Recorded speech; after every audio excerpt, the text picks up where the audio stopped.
again, charter schools and their enemies, the study where you go into you present charts, tables, the facts, the figures. The argument is the results are just unassailable. But that's in New York City because that's where the data was available that allows you to compare. All right. But again, you do talk about other places, including California, charter schools and their enemies. And again, we're on the enemies here.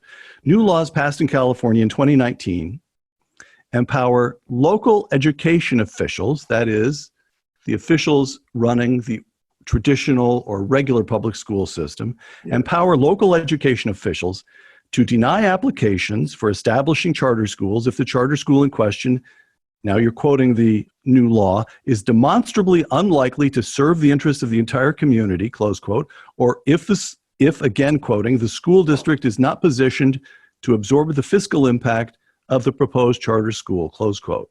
Well, that's a lot of words, and here's what it means. Again, I'm quoting you. In short, incumbents, those already in power, incumbents are empowered to determine if the community really needs their competitors or if the competition of newcomers would inconvenience the existing institutions, close quote. You're not being unfair or too harsh there. You don't want to take back any of what you wrote there, do you? One of the things I do in the book is point out that this whole approach has a long history in other fields of endeavor. It's had it in the radio industry, the television industry, freight carrying in the airline industry, and which you set up a law that says, in order to be authorized to operate in this industry, you must show that there is a public necessity or convenience that you're going to provide. And this will, of course, be judged by people who are looking at your impact on the existing people in the industry. And that, for decades, as more and more people were taking the airlines, they never could seem to find a need for any more airlines to come into the industry. Because they realized that if you had competition, some of the existing airlines would go bankrupt. And when they finally, and it was during the Carter administration, one of the few things that was done right, they got rid of this legislation. Immediately, other airlines were created. Airline prices fell. Far more cities had airline service. So this idea that they're doing this to protect the public is absolute nonsense. They're doing it to protect the incumbents. Just to give one other example, when FM radio came along, and FM radio has a better sound, which is why most music stations are on FM radio rather than AM. It was technologically available decades before it became widespread, because they were saying this will have a bad effect on the AM stations if we allow FM stations. And so they delayed it for as long as they possibly could. It's absurd when you think about it, but they put it in these wonderful sounding words and hope that you don't think about it.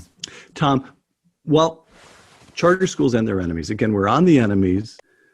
Teachers' unions, I'm quoting you, teachers' unions are the politically strongest of the organizations opposed to charter schools. They possess millions of members and make millions of dollars in political campaign contributions, close quote. Now, here's something, I'm sure you've heard this, and I've heard it over and over again. Wait a minute. All right, advocate for charter schools if you want to, but don't bash the good people who are trying to make the public school system work. Teachers, well, the good people who are trying to make the public school system work are doing it by putting roadblocks in the ability of students to transfer out of traditional public schools. One of those roadblocks is simply laws that give an arbitrary number as a limit to the number of charter schools that can be authorized. This number has nothing whatever to do with whether the charter schools are good, bad, or indifferent. It has nothing to do with whether the existing traditional public schools are good, bad, or indifferent. It's an arbitrary number, which means that in New York, the Success Academy Network, for example, which received over $9 million from federal money last year, is unable to expand because they're up against this magic number. And therefore, no matter how well they train the students, or how badly the other schools are training them, they simply cannot expand. In cities across the country, there are places where there are vacant buildings that have been vacant for years, school buildings. And they block the charter schools from getting into those school buildings, because if they get into those school buildings, they will have classrooms in which to take the kids who are on the waiting list. In some places, they have actually demolished school buildings, making sure the charter schools can't move into them. So these are the good people that you speak of, who are really trying to protect the traditional public schools. I'm going to take one more sally. I know I take my life in my hands when I try again against you, Tom, but how all of us can picture teachers in the public, well, those of us who went through the public school system in the old days, ordinary teachers, in my experience, tend to be very good people. I guess what I'm asking is, what happens? I think we can posit that most teachers go into the profession hoping to do good with the kids. They retain some idealism. The job for most of them, they take it seriously, it's hard, and they want the best for the kids. And then the teachers' unions behave just as you say they behave. What happens when individually good teachers come together to try to effect collective action? Is there some distinction? Is there some explanation, some systemic explanation for why good people can end up supporting a bad system? Well, first of all, teachers' unions are not created by teachers. There are people who create unions, and in fact, the interests of the teachers' unions can be opposite to those of the teachers. For example, if there's a large increase of money into the school system, and they're always saying it's underfunded, no matter how many billions of dollars go down a bottomless pit.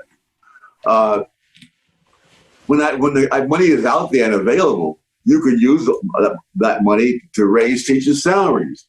That would be good for the teachers. It would be bad for the teachers' unions.